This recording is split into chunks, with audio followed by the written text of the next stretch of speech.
We have a member of Congress who's been nice enough to join us, Member of Congress André Carson, Democrat of Indiana, first Muslim lawmaker to serve on the House Intelligence Committee, also a founding member of the Congressional LGBT Equality Caucus.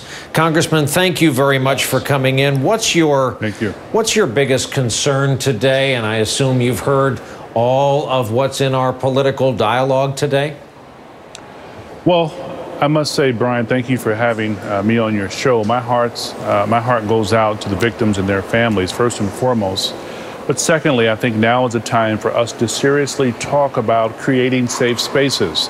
You know, the president's initiative with the Countering Violent Extremism effort, or commonly known as CVE, is a critical piece in prevention. Now, we can never tap into someone's mind, but we can study behaviors, as was done several years ago by the FBI, and we can study movements of groups.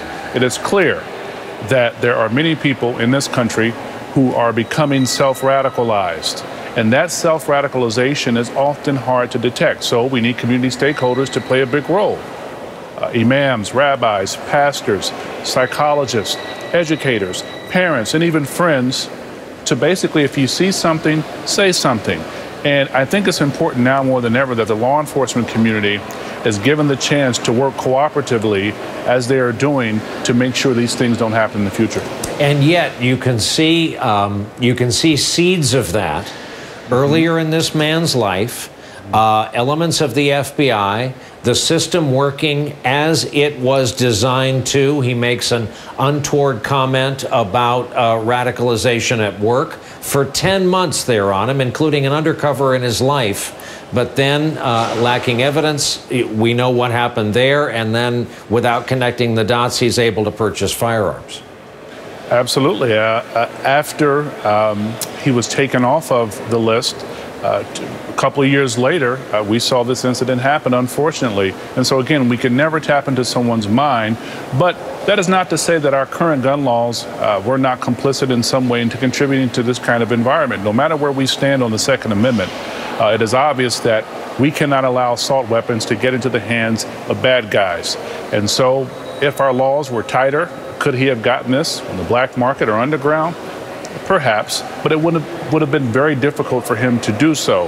And so we need to have an honest conversation away from the emotionalism or the rhetoric of the day, but an honest conversation as lawmakers, as community stakeholders, as parents, as friends, as people who are seriously concerned about moving our country forward, about what we can do about radicalization. And by the way, this was in fact a hate crime. It was an act of terrorism.